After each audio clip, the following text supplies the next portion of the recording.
Today, I just want to honor the ancestors and speak a little bit about my recent contemplations about them and how that intersects with maybe modern day healing.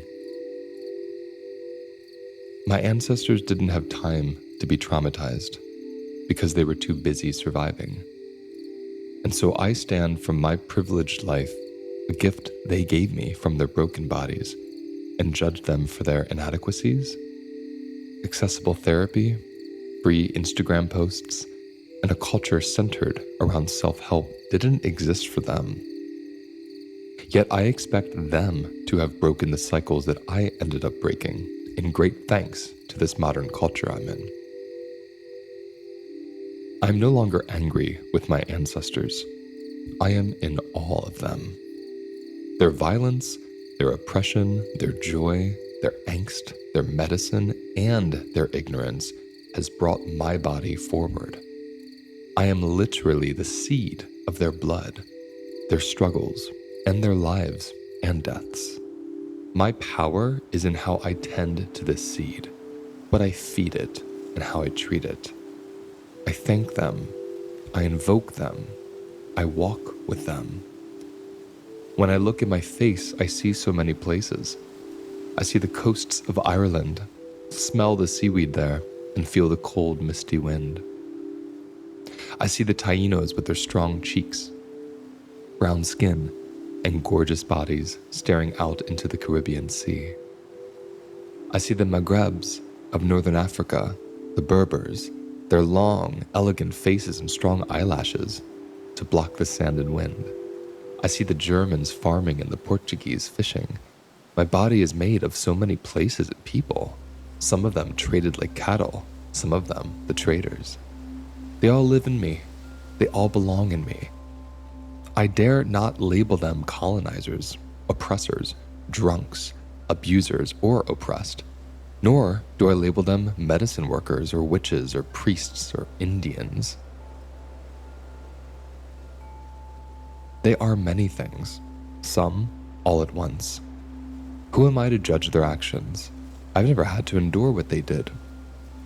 I've yet to experience famine, nor have I been drafted into a world war, only to return mentally and physically battered, entirely dependent on alcohol because there were no resources for working with the trauma I incurred. I've never had to see my beloved bride and mother of my children burned at the stake simply because she speaks to the land, and I'm left with our children and no instinct for how to parent. I've never left my island, my culture, or my language for another one in order to save my life. I've never lived in the Jim Crow South as a poor white farmer with lots of racial prejudice passed down to me. I've never experienced being traded as a slave and never seeing my family again. But my ancestors have, and they did their best with what they had to endure. I've certainly experienced my own hell. As an intersex boy with breasts growing up in a homophobic, misogynist town? Oh yes. I survived, and I believe it's because of gratitude. Being bitter and judgmental toward my living and dead ancestors did nothing for my heart. It just wounded it even deeper than the boys who assaulted me. I have a superpower, as do you, the resilience of my ancestors. And so I thank them today. And I remind us all that intergenerational wisdom and resilience is just as powerful, profound, accessible, and inherited as intergenerational trauma is. Whichever one I focus on the most is the one I grow inside of me. After all, I am their seed.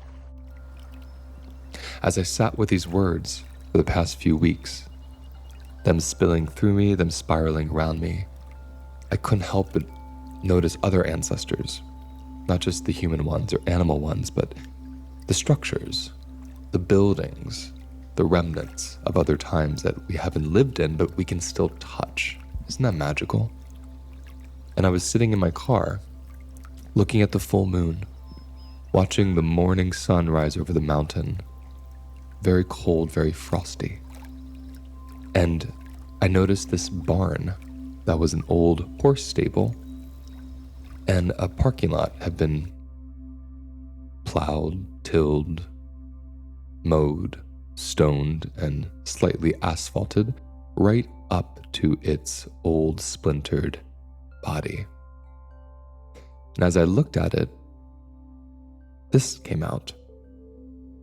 Old buildings are also like ancestors. They are the residue from a time most of us cannot fathom, a time when we weren't yet divorced from sun and moon cycles, which sounds romantic when you have an indigenous heart and mind like I have, but it also meant a lot of hard work. Yet, hard work and moving of the body slowly and consistently and chronically grounds us. Consistent movement actually pulls glucose from your blood into your muscles and lessens your stress response. It makes you more resilient. Hard work, that is. Anyone who has ever worked on a farm or lived on one knows what I mean. No one is there to save you. It's you humbled by the enormous landscape of soil and sky. You are at the mercy of planets and stars that you have no control over. You are a speck in it all, just another dot of bacteria intersecting with other bacteria in the air, in the dirt, in the soil, and the sky. When I look at a stable here, or a shack in Costa Rica, or I see photos of indigenous people from past times, I see a humble people. I see people not drunk on privilege or entitlement. I see people whose every hard step reminds them to be grateful they get to live another day. And I think right there is the antidote to many of our modern issues. Now, more than ever, we get to be more still and more reflective on ourselves. I used to think this was a good thing, some form of progress even. Now, I see it like when I do a ritual, and there's someone in the corner secretly taping it on their phone instead of being part of it. You can reflect all you want and identify every single ism and flaw and pain that you carry in your bones. Go for it. I've done it. It's kind of fun. But when does it become action? When does it turn into movement? When does that feeling express itself through your bones? Paint your house, till some land, make dinner, and don't use the dishwasher. Mow your own lawn. These are some of my personal practices for sanity. In a way, the more I think about myself, the further I get from myself and others. Isn't that strange? It's in the movement and the lightly psychedelic experience of losing form and self that I find my greatest joy and ease and connection to everything. How does my stress want to move me is a shortcut to why am I stressed? Who cares why I'm stressed? I've discovered why many years ago, and the stress went nowhere. Let it move you instead. Let your stress animate you.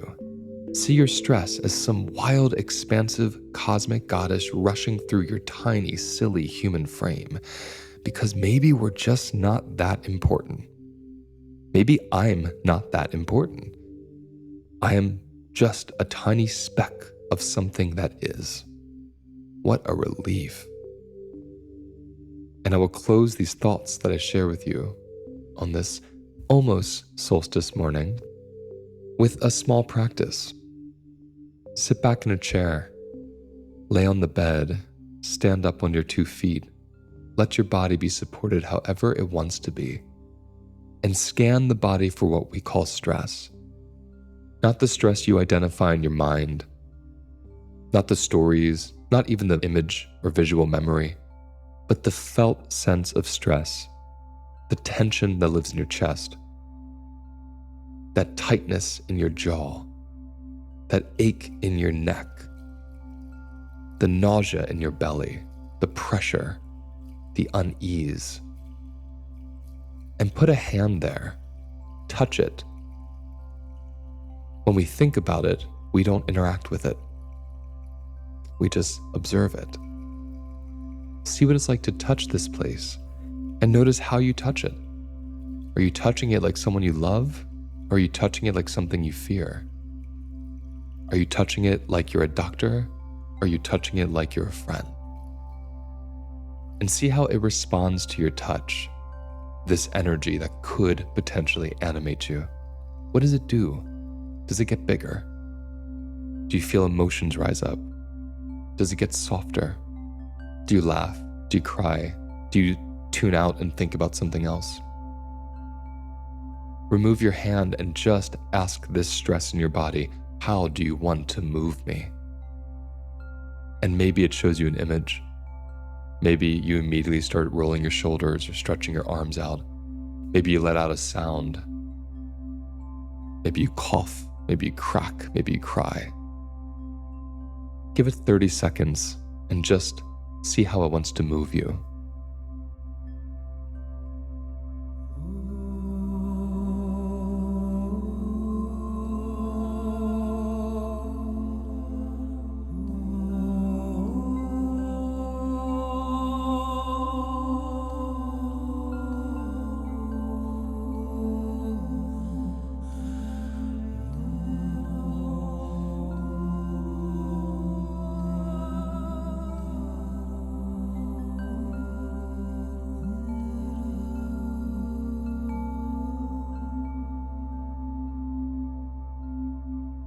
Thank you for doing that with me. Thank you for listening. Thank you for being here. And whether you like them or not, I'll thank your ancestors for whatever they did that brought you to this place, in this moment, in this time.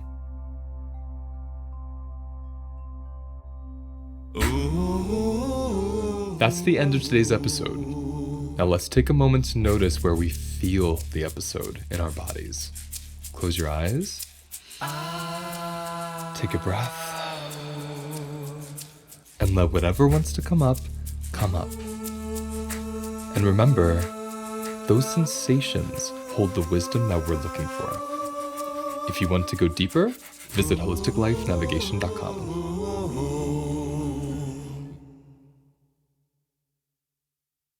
I have developed a 4-week self-paced course that takes 18 years of my personal and professional experience and puts it into one place where you can easily and quickly learn the foundations of recovering from stress and trauma. How does the food you eat affect your stress levels? How do the relationships in your life create stress or peace? How does the relationship you have with your body allow you to feel happier and more settled? I will cover all this and so much more in this 4-week self-paced course. And the best part, it's self-paced. You don't have to sign up at a certain date or finish it at a certain time. It's yours for life, and it's waiting there for you when you're ready to finish it. Throughout this course, I'll be teaching you philosophies and practices that combine my 3 favorite modalities: somatic experiencing, embodied parts work, and nutrition. For more information on this course, click on the link in my episode details.